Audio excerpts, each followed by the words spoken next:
Bonjour à tous. Alors aujourd'hui, on va voir qu'est-ce que c'est que les crypto-monnaies. Que ce soit pour ceux qui ne savent pas, comme pour ceux qui savent, une piqûre de rappel, ça fait pas de mal.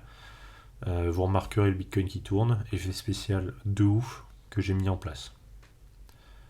Bon, on va commencer d'abord par un petit disclaimer. Je ne suis pas conseiller en investissement ou en fiscalité d'ailleurs. Je ne suis pas non plus devin. Je ne connais pas le prix des cryptos des années à venir, sinon je serais déjà riche.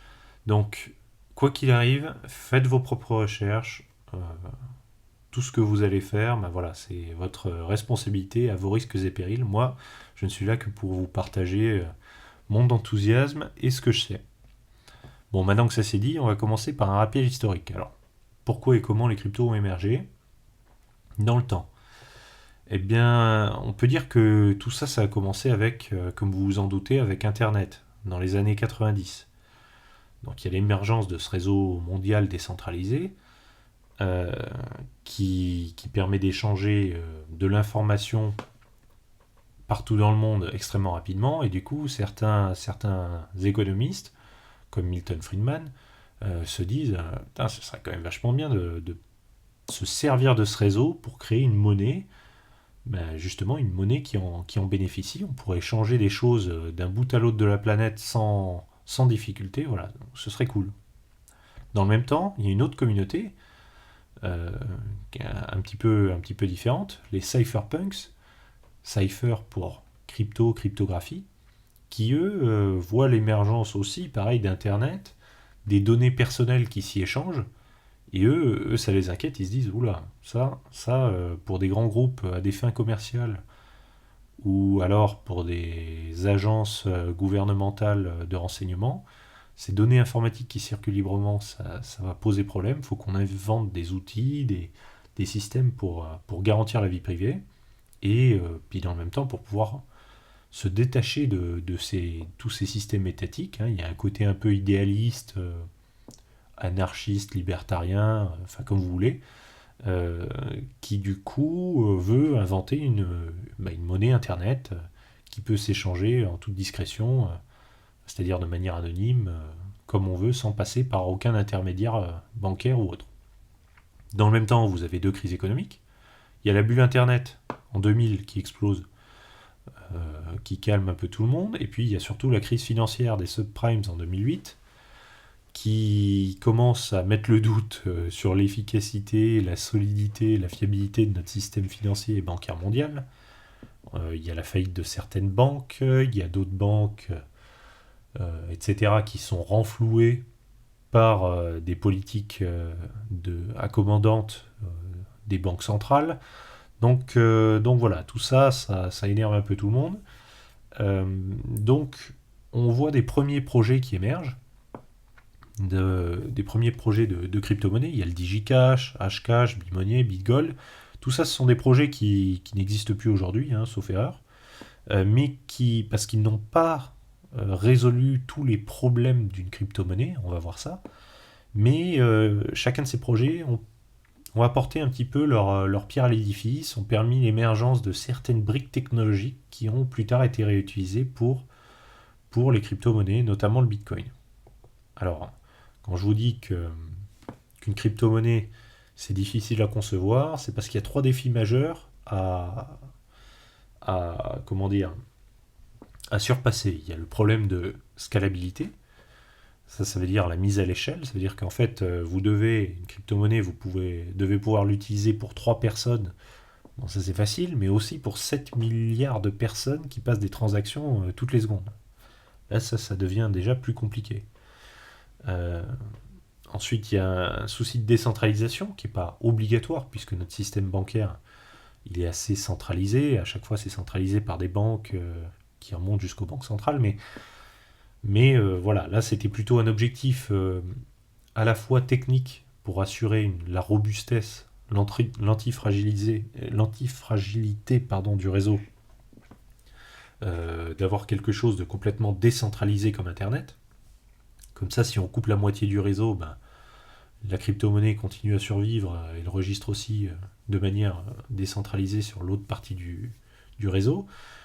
et aussi à des fins politiques, parce que justement, il n'y a pas d'organisme central qui a le droit de vie et de mort sur le projet, sur votre argent.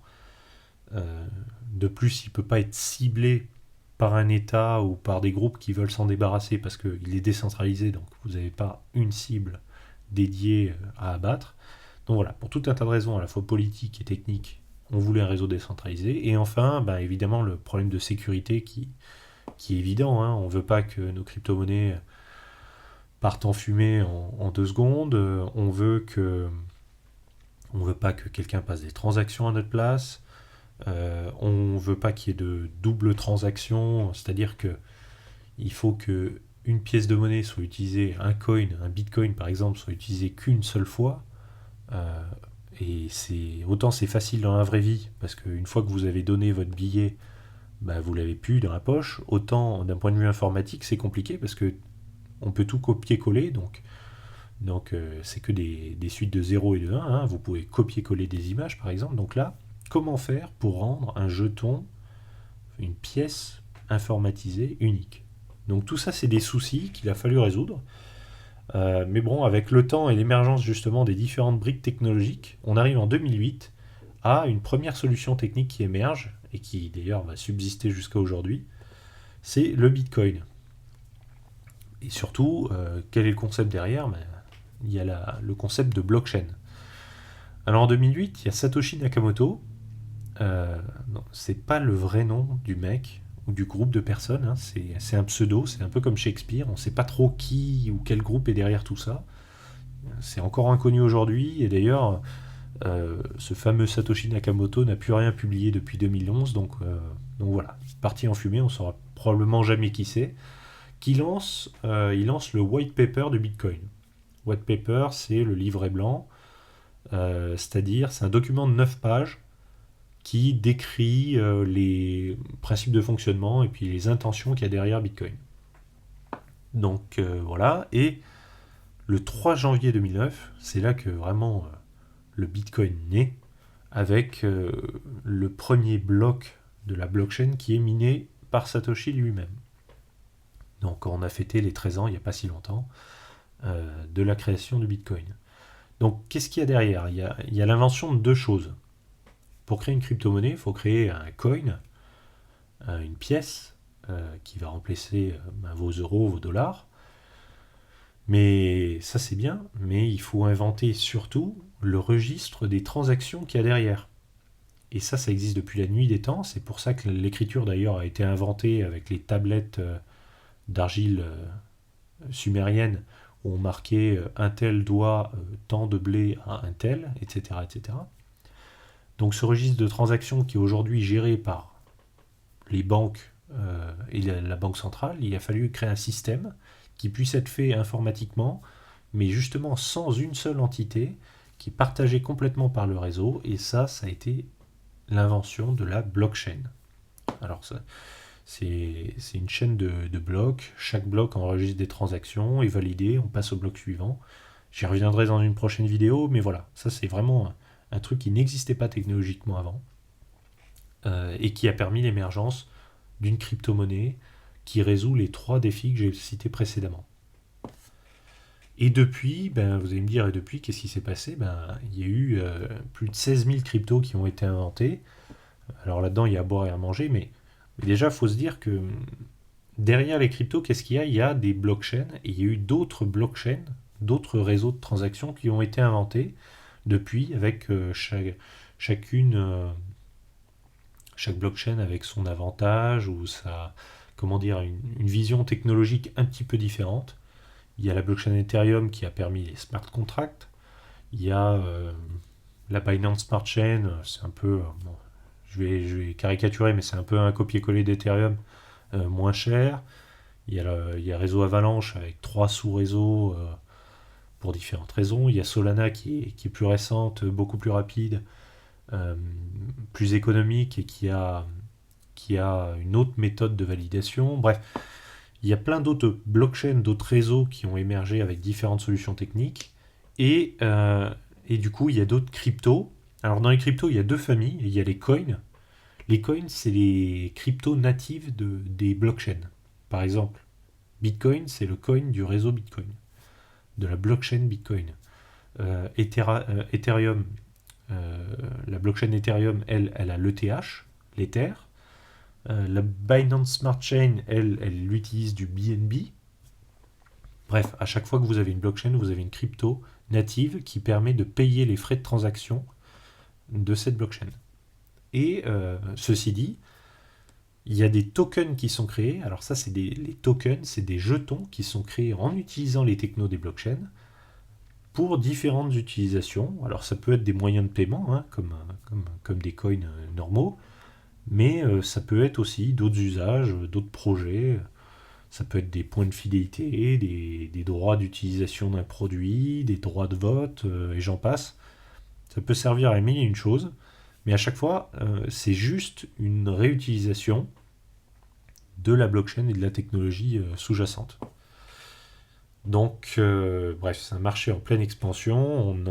Les premières utilisations concrètes sont en train d'arriver, ont émergé. Hein. Il y a encore 4 ans ou un peu plus, il n'y avait pas tout ça. Là, maintenant, ça commence à devenir une réalité utilisable dans le quotidien des Français, ou d'autres, hein, d'ailleurs, partout dans le monde. Et d'ailleurs, ça se ressent dans la capitalisation qu'il y a dans le marché des cryptos. On est passé d'une capitalisation il y a 4 ans d'à peu près 500 milliards de dollars à aujourd'hui quelque chose qui oscille entre...